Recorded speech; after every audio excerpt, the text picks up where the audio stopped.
Welcome. Welcome. Hey, I'm Andrew the Bearded Giant, and I am Gary the Bearded Woodworker. And we're trying to record something on Zoom because we're playing around with the idea of doing a podcast. So we are strictly experimenting with technology. Yes.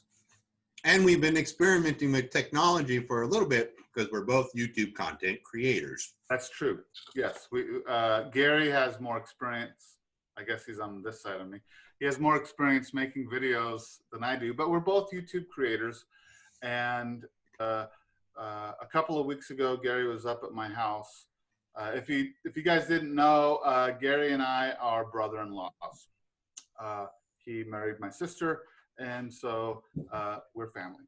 So anyway, Gary was at my house, and we were taking down a tree in my front yard. And during that process, Gary came up. I think it was you who talked about the idea of doing a podcast. I brought up the subject that you had talked about a year and a half or so ago. Yeah. So we revisited it. Yes. So about a year and a half or so ago, I suggested a podcast more to support Gary and his YouTube channel. And we toyed with the idea, but it didn't go anywhere. But a couple of weeks ago when he was up here, we thought, hey, let's give it a shot. So we're playing around with it right now. So we toyed with the idea of discussing being a maker, discussing our experiences as content creators, discussing projects we're working on that dovetail into our YouTube channels, and have a little fun and play around with a format that we haven't necessarily done, but is similar to what we're doing now. Yes, agreed. We've also talked about trying to put together some sort of format on maybe each show would be kind of the same with different subjects. Talk about having a little what you're working on minute, have a little bit who you've been watching minute kind of thing, and maybe just have a topic to discuss for the show, whether it's creative or tools, or how do you do this, or what do you think about that kind of thing. Yeah, like one category, what Gary alluded to, a tool minute or a tool time minute, or something where we highlight a tool that we each use, or one of us uses, or one of us would like to use, and we just discuss the benefits and drawbacks, or whatever. We discuss that tool, or we talk about upcoming video we have coming up, or some past videos we have. Yeah. So as an audio medium, me pointing at the camera probably doesn't come across very well. Especially if you're just listening to audio, you're not going to be able to hear the pointing, but we are thinking about doing an audio-only podcast and also a video podcast, which we will both edit ourselves and upload onto our own videos. Correct? Yeah. So doing a collaboration podcast, so we become partners on the audio format, and then we take individual audio files and edit them for our own use. Since we're both creating this at the same time, I give you permission to use my half of the video, however you please. Sweet. Do I have to reply?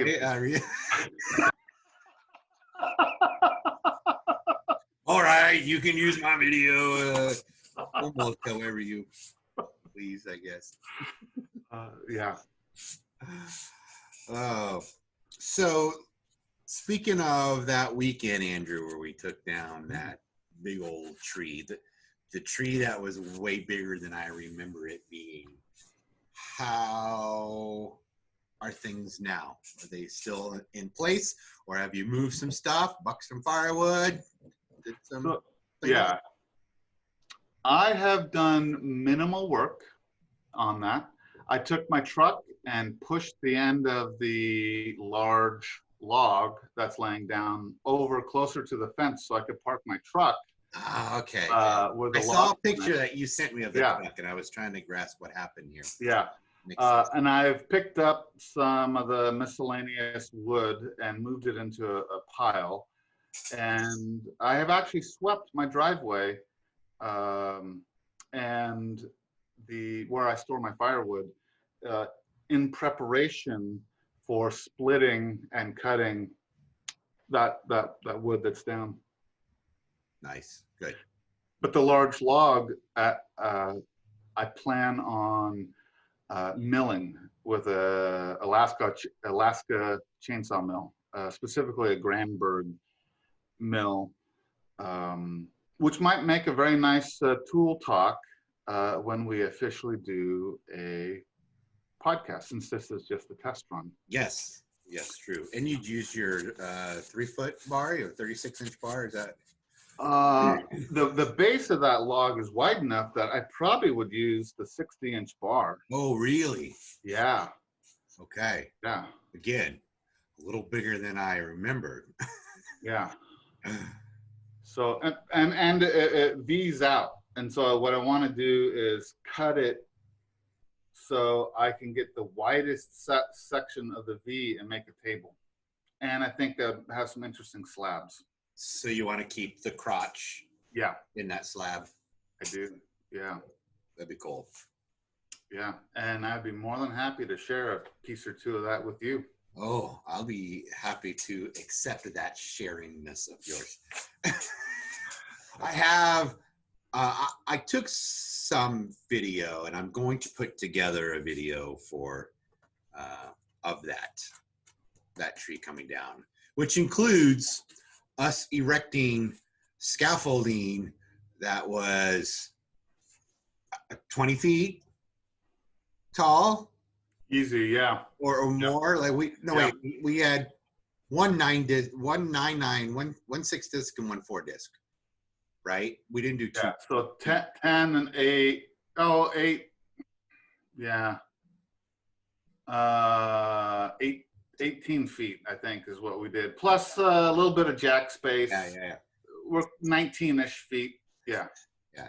And it worked for, I mean, it was a good plan. Plus 2 discs. And yeah, so yeah, we had the deck either at about 19 feet. Yeah. Yeah. And that worked out fine for us. And things were going great.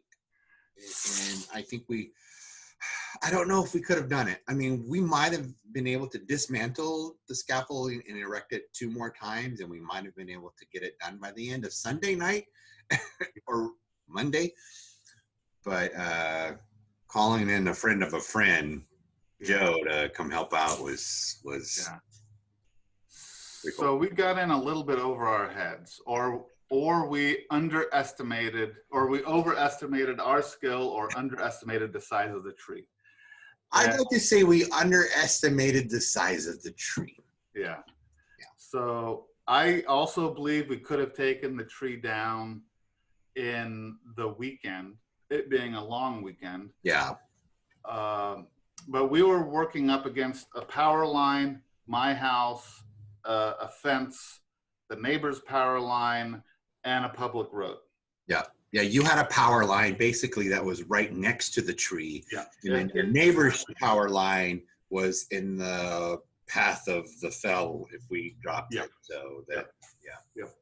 And of course, it was right on your fence line, and it was also hanging over your house, or it would go right into the street. And hung over the road. Yeah. And, Yeah, it was just very, very Precarious. That's the word I was looking for, but I couldn't think of it. Precarious placement. Yeah. Tree. How's that? We could have taken it down, but it would have been a great deal of effort. And a friend of mine who lives in town came by to take home some of the wood chips, because we were chipping the wood as we were cutting the branches off. And she mentioned that she knew an arborist in town and thought that he could come and for a couple $100 help us take the tree down, which is a little underestimating the value of this gentleman's time. Yeah. But it ended up working out in our favor. We gave him a call. His name was Joe. We gave him a call. He came. He gave me, I think, a reasonable price to help take down the tree. And then I knocked him down another $100 to, I think, a bit more favorable. But it was still a good value. And he, with our assisting him, we got the whole tree down to the ground in a day. A long day. It was dark when we were done. Yeah. But yeah, well, he what time did he show up? 2 or 3 kind of thing? yeah, afternoon. Yeah, 2 or 3 o'clock. Afternoon. So his time, he was only there for probably 5-6 hours Of work. Yeah. work. Yeah, running saws. Yeah. Yeah. He also climbed up into the tree and had a much smaller physique than us. He was under 6 feet tall, less than 200 pounds, and was very nimble and agile. You and I'll come out on I'll suggest we're both over 6 foot and both over 200 pounds. Yeah, barely.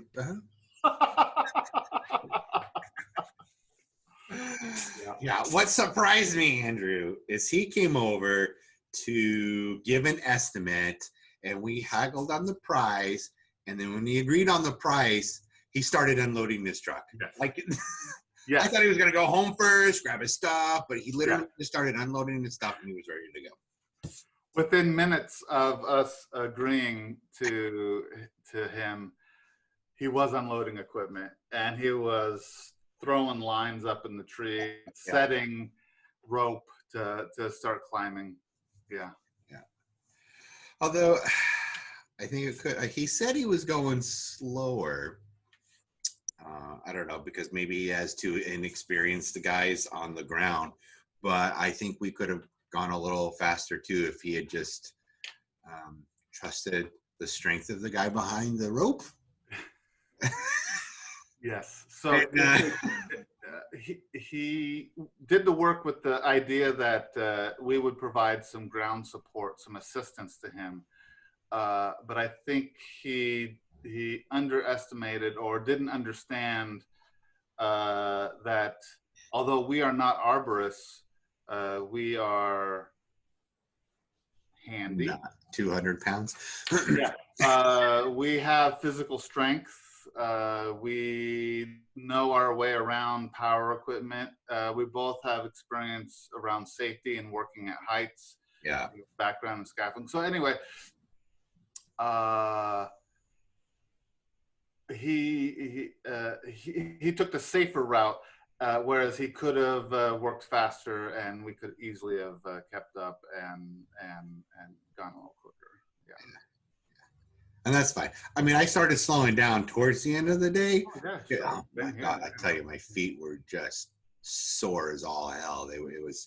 It's bad. My whole body was ready for the day to end, but got it done. Yeah. Got it done. Yeah. So the whole reason why the tree came down is I'm having solar panels installed on my roof. Yeah. In preparation for someday having an electric vehicle. Which would be awesome. Yep. I'm very interested in that Tesla Cybertruck. Oh, that would be sweet, dude. I like it too. I'll tell you right now, I wouldn't mind having one as well. Yeah. because I knew you were putting up solar panels and we were taking down the tree because was shading the whole side of your house. Every time we got a section down, I kept saying, "Oh, there's plenty of sun, Andrew, that you can do it." Hoping that we would stop at it, but we didn't. We just kept going and going until there was 3 inches of stub left on the ground. But we did it. We did it. So what's the next step of your solar panels like? Well, they are still working on the design, and I imagine the design portion's done, but they had to do an engineering evaluation of my roof. The main part of the house they feel is fine because it has a standard truss, but the addition to the house over the garage, the roof ridge, everything is built not to a truss. It's leaned up on each other, and they want to make sure that has the capacity to carry the weight of the solar panels, which aren't that much, but also meet the code requirements for wind, shearing force, and loading for snow, because we do get some snow here.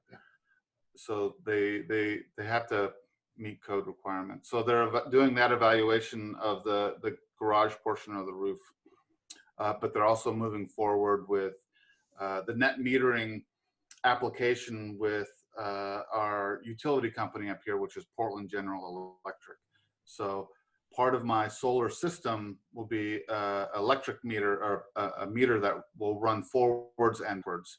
So when I produce more electricity than I consume, my meter will run backwards and provide power onto the grid for my neighbors. And when I consume more power than I produce, my meter will run forward and I will take power off the grid. And when my meter runs backwards, the utility company will credit me the kilowatts that I produce. So for here in Oregon, the Pacific Northwest, I'll have great sun in the summer. I'll build up a surplus of credits, and then in the winter, I will consume those credits. So from a financial standpoint, it will keep my electric bill low. So yeah. And you heat with wood stove? Yeah. Do you have any electric heat? Do you use electric heat at all during the wintertime? I have an electric radiant heater for my shed, which I'm sitting in right now. And this last winter, I did not run it very much, but we also had a very mild winter. Mm-hmm. The winter before, I had it on low setting and kept my shed probably 50 degrees in the dead of winter, which was warm enough for me. You put on a sweatshirt and work and you're warm. Yeah. But my house, I leave my thermostat in the winter set to 60 degrees. And then when I want my house warmer than 60, I heat with wood. And so that's natural gas. Okay. That's cool. But my primary electrical consumption, my two biggest electrical consumers, is a hot tub. Ooh. And my welder. Yes. So when I look back at the history of my electricity consumption, my welding projects, I see a huge spike in electricity consumption. So running a welder is not green. It consumes a lot. Well, you're running the 220 as well. Like, yeah. You're even running more power to that sucker too than before. Do you have multiple access panels to your attic space, or do you just have one? One. So the garage and the house is connected together. And yeah. That's how they were able to look inside to find out. Yep. You go up through the garage. There's a fold down kind of ship's ladder sort of thing. Oh, really? Okay, yeah. That's cool. Yeah, you go up there, and then my house is small, so you can see either end of the attic space. Really easy. Yep. Cool. And I need to do some insulation work up there. Yeah. Yeah. So you've had both PGE and the solar panel company have come out now and inspected? Not PGE, not yet. Oh, okay. I'm not sure if I've been approved for the net metering, but I saw the application get submitted to PGE, to the utility company, yeah. And then I'll go after 2 sets of rebates, one federal and one state, and then there's some local ones too. Incentives basically to go solar. The federal one is a tax credit, and if you have it installed and up and running within 2020, I think it's a 26% of the cost of installation you can claim as a credit. And then it goes down next year and goes down the year after until it eventually disappears. And then the state has a much smaller one, but it's still enough to make it significant. So that the cost of my solar project will be offset by maybe 40-ish%. So, which is pretty significant in my mind. Mm-hmm. Awesome. That's like exciting. That's exciting.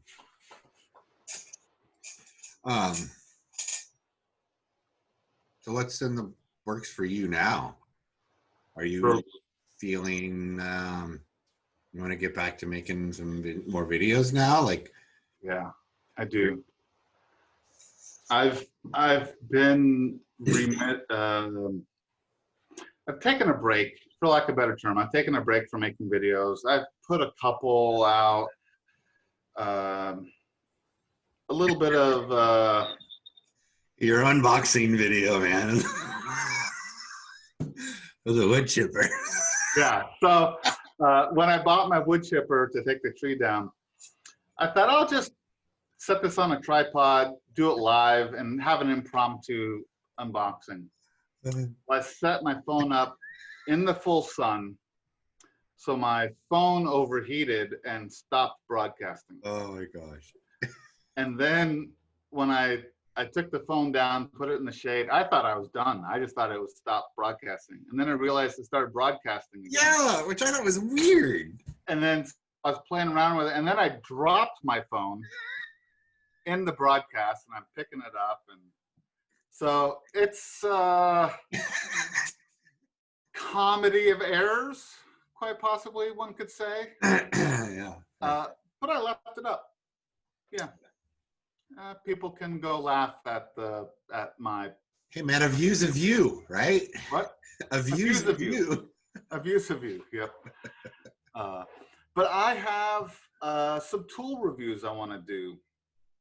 I have a horizontal clamp. I'm trying to think of what it's called. A cross slide vise that I picked up from Harbor Freight. And I did a little tuning to it, and I got a little bit more tuning to do. And I attempted to do some milling on my stand-up drill press, and found out milling is mathematically makes sense, but in actual doing it, it's a bit more difficult than one would think. And it doesn't take much to mess up your project. Yeah. It's real easy to take material away, Yeah. but apparently very difficult to put that material back. It's weird, right? Yeah, yeah. Unless you're doing pottery. Yeah. So, so I want to give a little review of this cross slide vise. I also figured out I shouldn't have my stand-up drill press on casters because that moves ever so slightly, moves around, and you really need a little bit more stable base. Oh yeah, I saw that. So you finally bolted it down to the ground. Yeah. So I took it off the casters and I made a riser so it would still be as high as what I had it on casters because I enjoy the height. Yeah. being elevated a little bit. Yeah. And then I also picked up a Cyclone Like a shop vac. shop vac attachment for dust collection. And I Frankensteined it together with an old Festool vacuum I have, and set it up with my DeWalt saw I got from you, the Compound miter saw. compound miter. Yeah. So when I cut wood, it automatically turns on, sucks the chips up. The chips go in the Cyclone, and the fine dust goes in the Festool. And you have a 5-gallon bucket. Is that what it's Yeah, attached to? it's sitting on a 5-gallon bucket. Yeah. So I want to do a video review of that, and yeah, I actually have some other video material shot that I haven't edited that I might do something with, or I might not. But yeah, I really want to get back into shooting video, sharing video, and the community aspect from YouTube. I'm missing all the folks that I interact with. Yeah. Yeah, there's some good folks out there. Yeah. And I know there's going to be a lot of folks that'll be happy to see you again. Yes. I might take this video, our practice, and turn it into a video Yeah. channel. That'd be cool. You have my permission. Thank you. I have 2 videos that I'm working on, and I'm not sure which one's going to come up first. But I've been working on this old drafting table chair. I've been restoring it. And I've stripped down the paint because it was all rusted, and I painted it, and I put on new casters. But I got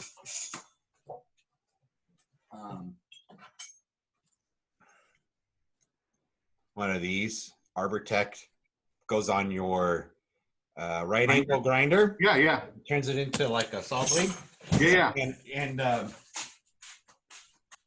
so for those of you who are listening, Gary has gotten up out of his chair and wandered off screen. I want to show what he's working on. My pallet wood chair that I put together, and I took that ArborTech. So yeah, this is going to be the new seat for that chair I'm working on. And I've also am working on a yard Yahtzee game. I think they're calling it Yahtzee. Oh. And I've seen them in the past, and people have used 4x4 to make dice out of 4x4. Yeah. Yeah. Well, I had a big old chunk of 6x6. So I'm making roughly it's 5.5-inch dice. Yeah. Into Yahtzee, and we're going to put it in a 5-gallon bucket so we can dump it on the yard. So, but I'm not sure how. I'm either going to use my router and make a little inset for the dots. Yeah. Or I'm going to drill a hole and then put a different color dowel to inlay a dowel for the dots of the dice too. I like the idea. I like the idea of doing the router. Yeah, that's and then you paint the inside. Yeah, yeah. My problem is out of the only 5 router blades that I own, I can find 4 of them, and one of them is the one that I need, the 3/4-inch flat bit. That'll do that. So I might have to go and get one. Yeah. I don't know what happened to it. Amazon or Harbor Freight? Yeah, probably Amazon. Yeah. They'll pay twice as much if I go down to the local Ace Hardware. Oh, yeah. Yeah. But I'm excited to get that gone. So Alex, my son Alex, he's 13. He wanted a dry erase board so he can just sketch and take pictures. And he was actually thinking about doing like a animation video with it, stop motion. So his mom, my wife Sarah, your sister, wow, you like that? She bought like 5 or 6 of these 8.5 by 11 small little. They were in a pack together on Amazon for $13 or something like that. These little dry erase boards. So I'm going to take 3 or 4 of those, and I'm going to permanently make a Yahtzee scoreboard, paint the numbers and the lines, and then you can use the dry erase marker to fill in your score when we play the Yahtzee. Or maybe I'll just only do 2 of them so I don't take most of them. Yeah. And then I'll find a way where you can put multiple players on one scorecard or something like that. Yeah. That's a great idea. I don't know.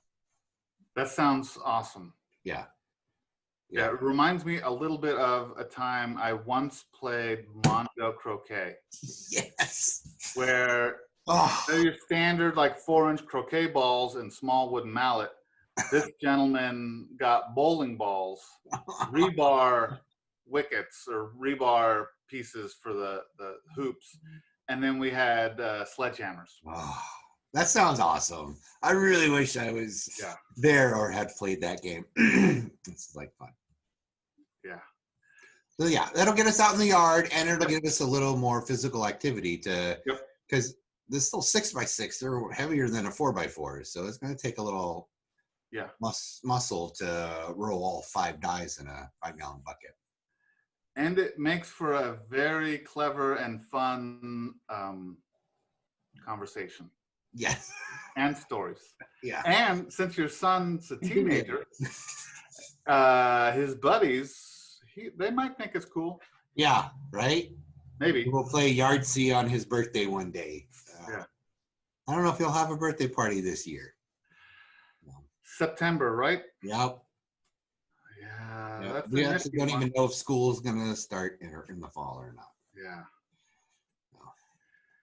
For those of you in the future listening to the past, we are in the middle of the COVID-19 pandemic, where people are encouraged to shelter in place and not go out in public.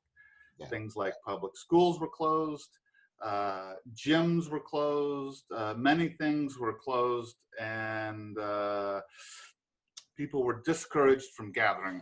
So what he's talking about is maybe his son will not have a birthday party because we'll still be discouraging gatherings. Yep. And maybe school won't even start in September because of that too. So it is, excuse me, June 3rd, 2020. Yeah. In case you're wondering, future people.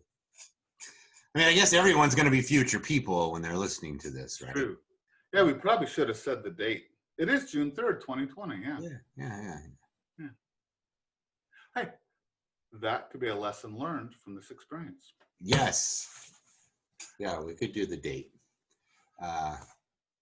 We could when we say the date, do we say the date of the day we're filming or the date that the day we know this is going to come out? If we filmed on a Tuesday and then we published on a Friday, do we say Friday's date? No, the date we record. Okay.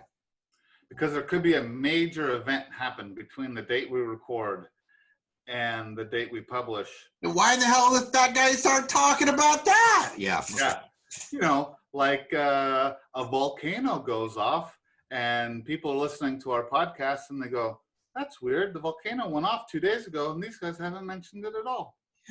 Yeah. Which could totally happen. We have a volcano here in Oregon. An active one. We have multiple volcanoes. Multiple, yes. Yeah. Yes. Ooh. So those of you listening on audio, the squeaking is Gary's chair and the crunching are wheat thins. Yeah, it's my old chair. It squeaks. I'm hoping the new chair I put out is not going to squeak.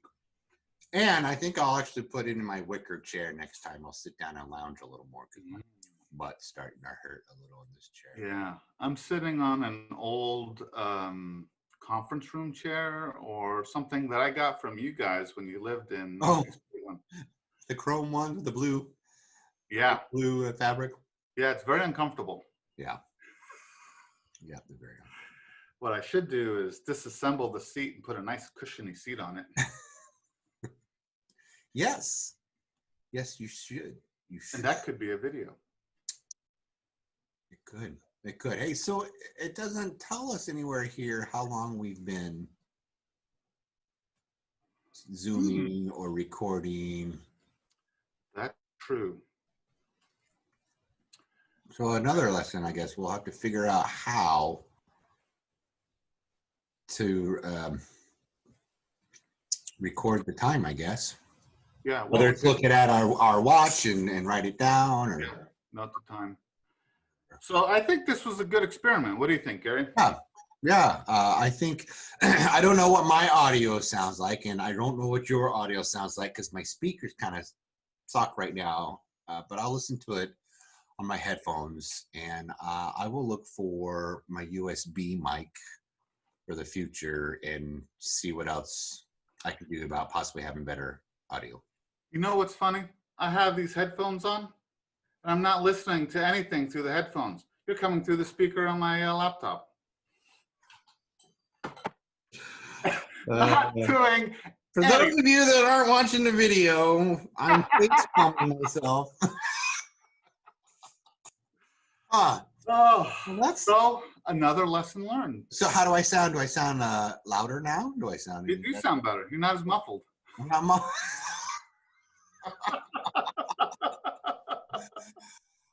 That's awesome. So cool. So Gary, tell people what kind of social media you're. Tell us about your social media and how people can find you. Oh, they can find the Bearded Woodworker on Facebook and on Instagram, and I believe it's I am the Bearded Woodworker on Facebook, and on Instagram it's just the Bearded Woodworker. I'll put some links in the notes of the video. Yes. If this ever gets published to a podcast realm or podcast publisher, I don't know how to do that. So there may or may not be links. Yes. Okay. Then on YouTube. There's not a link. Also look for me on YouTube, youtube.com, The Bearded Woodworker. Yes. And I am The Bearded Giant on Instagram and The Bearded Giant on YouTube. And I will put links to both those in the video below, and you can find me there. I highly recommend you check out Gary. I highly recommend you check out Andrews. Thank you. Blush, blush, blush. So that's it. Let's wrap it up. Gary, thank you. Yes. Have a good day, man. Yes, you too. Thank you guys for listening. If there's anyone there listening, Andrew, catch you on the next one. Catch you on the next one. Peace out. All right. Bye, guys.